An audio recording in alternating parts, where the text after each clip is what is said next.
मोक्षदायिनी गंगा अर्थात गंगा मैया आइ काल्हि तमसायल छथि, जाहि कारणे मिथिला प्रक्षेत्रक बेगूसराय जिला स्थित पवित्र सिमरिया घाट सेहो पछिला 2 सप्ताहसँ डूबल अछि। जाहि साउन मासमे सिमरिया घाट पर चुट्टी ससरबाक दौर नहि रहैत छल, ताहि ठाम एहिबेर चारू दिस पानिये पानिक साम्राज्य स्थापित अछि।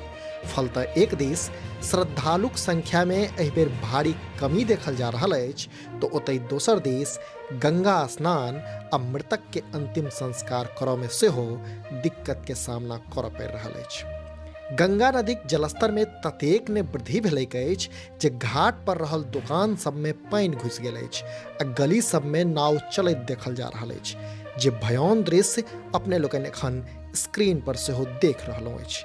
हालांकि पछिला 2 दिनसँ गंगाक जलस्तर में कमी जरूर एलैक अछि, मुदा एखनो स्थिति गंभीर बनल छै।